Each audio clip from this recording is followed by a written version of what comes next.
Oh, by the way, we're moving up to Great White brackets. But best of 3 is back again for this one, and I think this is also our last set before the swap ends up happening. So we got Make Chunky it a good Milk. one, Kyon. Make it a good What? one. Oh, good. Chunky Milk. Chunky. This is Wait. why I commentate Splatoon. Because where else in the world would I get to say the sentence, the set score is 0-0 of Chunky Milk versus Ball Up Flop? Not many places. I don't think that's a thing. Like, that sounds beautiful. Like, that's just such a lovely sentence. 9 out of 10 sentence, or in some places 7.8 out of 10. Maybe too much sentencing going on here. Wait, am I missing something? Is that a reference to something? No, 7.8 out of 10 is the old review with Pokemon Omega Ruby's Alpha Sapphire. Too much water. Yep.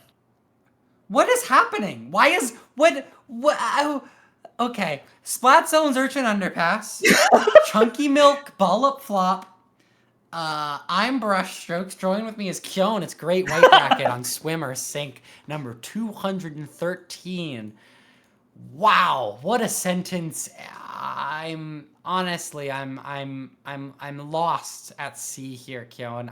I'm not sure where to go, what to do with so many things. Like, one, we're playing Urchin Underpass Splat Zones. That's right. Like that for starters just feels a little bit suspect to me. The last time I saw Urchin actually no. Okay, I cannot say the last time I saw this map. I see this map played all the time. Back when a certain tournament called Splat World Series was played many months ago. I'm glad to see it back here again. And I know I could have cheated and say Sendo Q, but that's a different story. Okay, all these weapons are... Okay, all the weapons are very much out of the box. I see red dapples. I see the... oh my goodness, the Sorrel Umbrella on top of it too. We got a wide assortment of weapons, and it's all showing up in Urchin Underpass zones.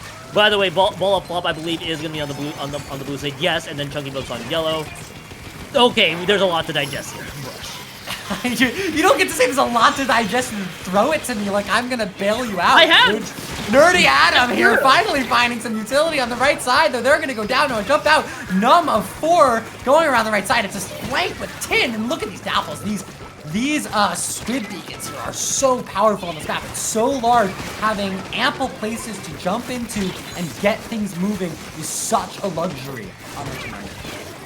Oh, definitely, and you get to see the 2 members. By the way, did go down, but all that being said and done, Ball Up Flop able to get a couple members, able to get the cap of the zone. Excuse me, but Term is able to take out Sound on top of it too, and that will be a quick cap here for Chunky Milk, which I'm gonna have questions with that team name there later. But so far, Chunky Milk's able to get a few more picks out of the board. Nerdy Adam has dropped on top of it too. Bell's gonna drop. That shielding, it wasn't gonna last much longer.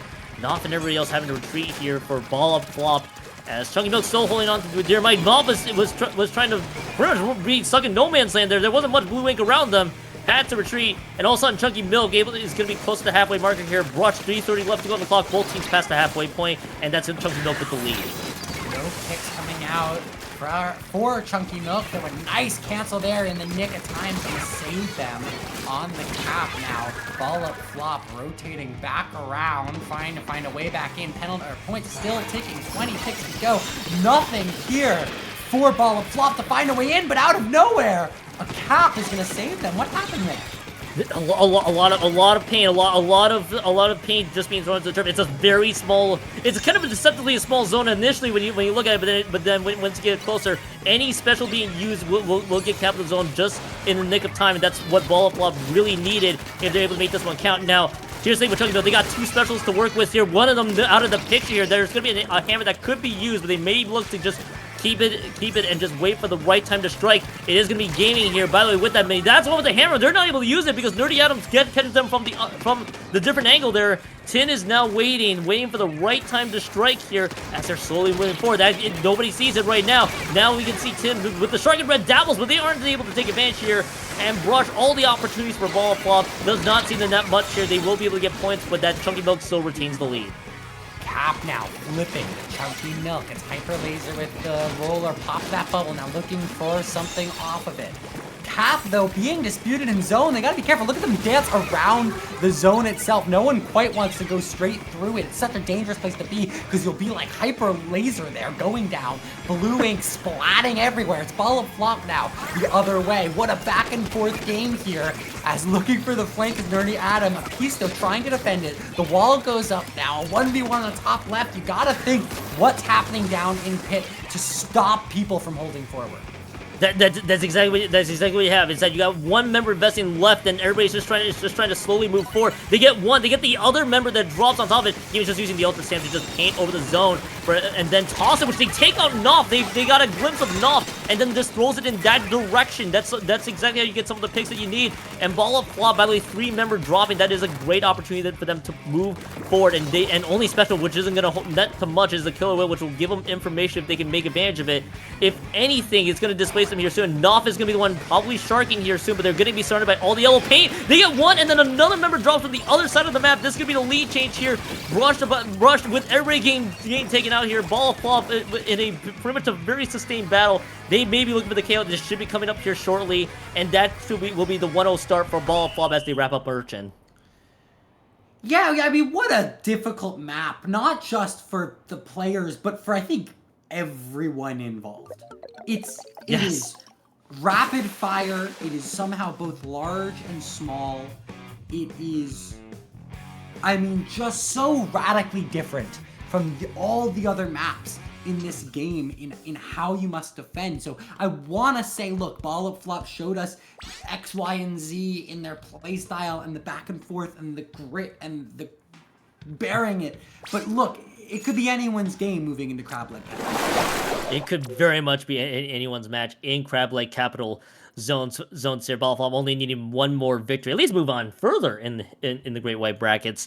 As well, and from what I have seen so far, a lot of skirmishing opportunities here from Chunky Milk if they're able to make this one, if they're able to make it work. We do get to see Ball Flop. They have a member that they can use to just sneak by through at the end, and that's what we saw there from Knopf with that roller. That I wouldn't be shocked if that comes back again. They have a lot of avenues to work with here, with Crab Leg being a slightly bigger map on top of it, the zone being much larger as well. I feel like they wouldn't be. I feel like it wouldn't be shocked if both teams approach it very differently here in this first map. But it's a lot bigger of a zone now, so a lot more chances to contest. Do you think the milk is spoiled, or did they just put something chunky in it? I think I'm leaning more towards spoiled. I think there's. I don't know. There's a world where I can imagine it, where I can imagine them just making it chunky as ever. Why didn't they just call themselves spoiled milk?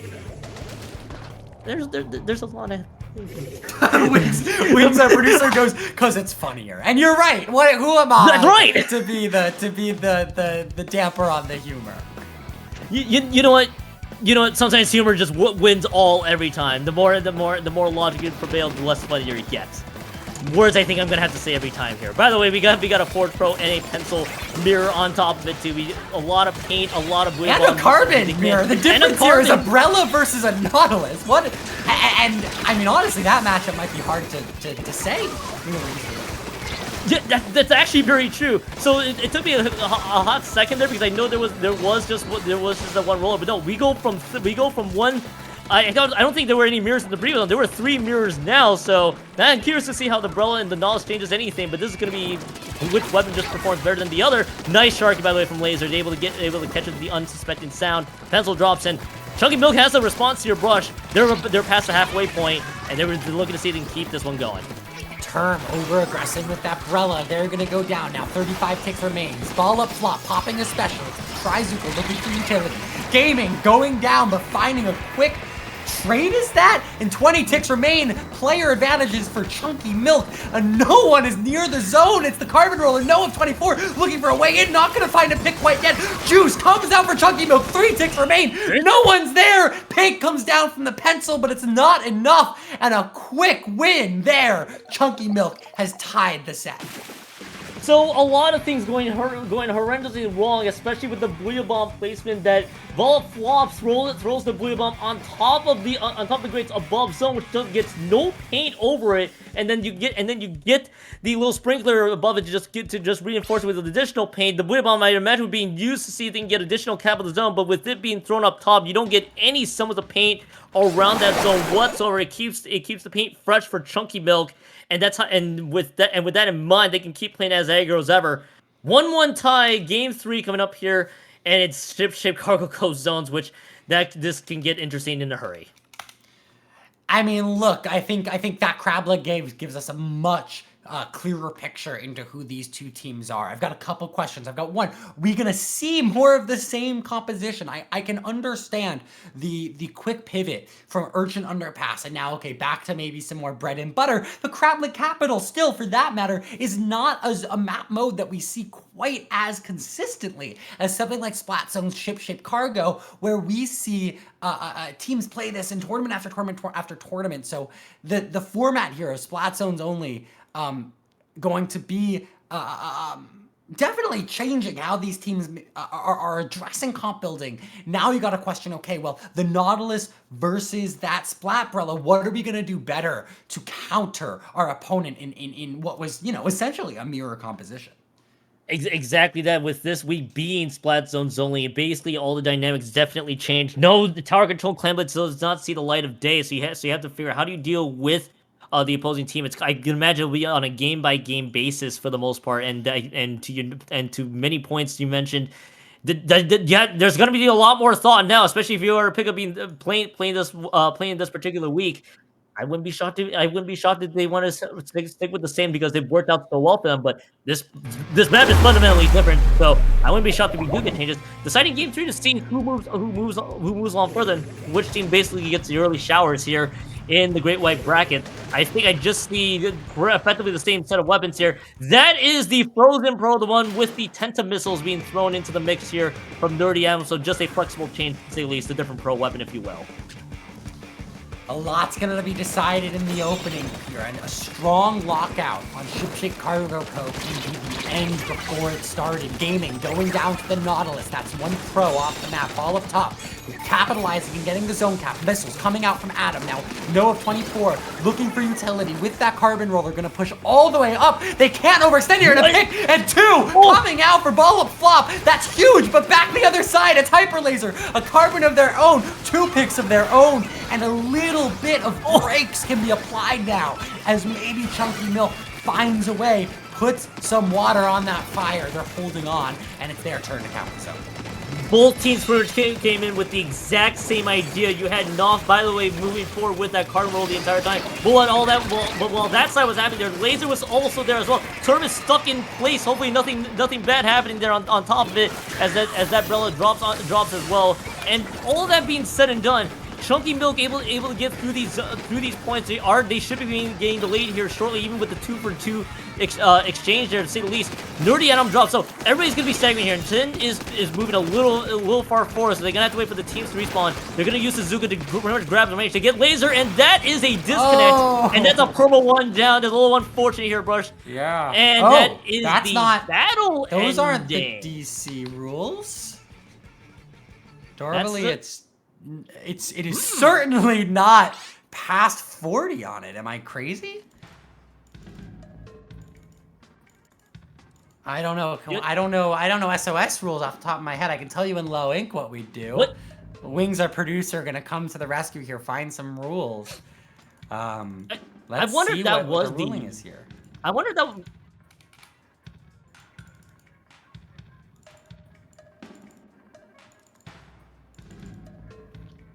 Okay, so producer Wings giving us some insight here. The team that has the disconnect, it is the opponent's point value that matters. So because points were passed for the team that did not DC, it doesn't matter. That's right. Okay, great. So there we go. We're gonna be able to get a replay here. But I mean, Kion, nothing I saw there spoke to a clear advantage or anything of the sort, right? Like that felt No. competitive. It felt back and forth. It felt like we were in for a great game. So honestly, I'm just happy we get to see more awesome gaming.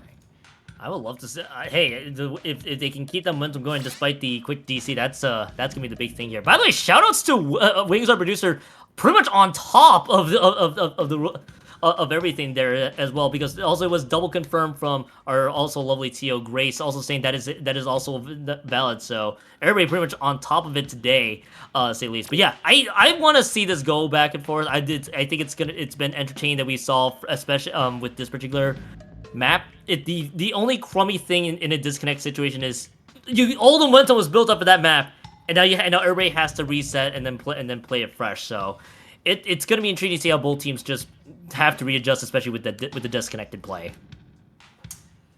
For sure. So now, the most important thing is that we remember how to get back in a lobby. I know it's hard, Keon.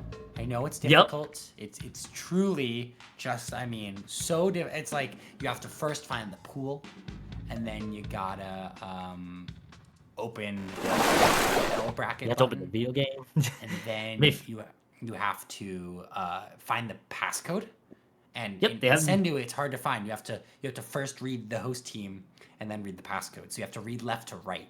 And that True. That's a struggle for Splatoon players. I think often we forget it's letters that form words and words that form left to right. So just rehashing it there, putting it out there so we can remember. I know it's hard. Reading's hard. We got our word lessons here from Rush on top of it. Also being able yes, you know what's funny, because I did do a tournament in Sendu when I was warming up for Riptide. I'm like, wait, where's the order here? No, I started to realize what reading has gotten more difficult the more I play Splatoon. So I can only sympathize maybe a little bit. I'm sure all the TOs will be hearing this like, wait, it's like, oh no, we gotta look out for Keon the next time he participates in a tournament somewhere along the way. Yeah, you know what? Yeah, no, it is hard. They hate to see Keon coming. That's what I've been saying. That's what I've always said. I will continue to say it. Okay, so spoiled milk. Yes. We have a glass of milk, a bowl of milk. We have a milk of some medium. It's been left out on the counter. It's been in the fridge just way too long. The power's out. I'm trying to storycraft here, Keon. Like, how did they even? Yeah, I was like, did they just leave? They may have just left in the fridge and just forgot about it. Oh, Man, so the power went out on top of it. Yeah, we went on vacation and we forgot to pay our electric bill. This is why you pay. This is why you pay. Yeah, pay your electric bills. Yep. Yeah, it's important. Okay, Splatoon once more, Keon. We are back to video games. Now I gotta remember to pay my electric bills later after all this is said and done. Let's take a look and see what happens. Yeah, but everybody's sticking to what they stuck with here. So the big question, of course, all the momentum cut. It took a bit of time to get everybody back on the board. So now oh no! It's the it is the same for one down, and I think. Yeah, they think they have to just create. I think that there is no replay anymore. So purple one down situation the entire time, Brush in.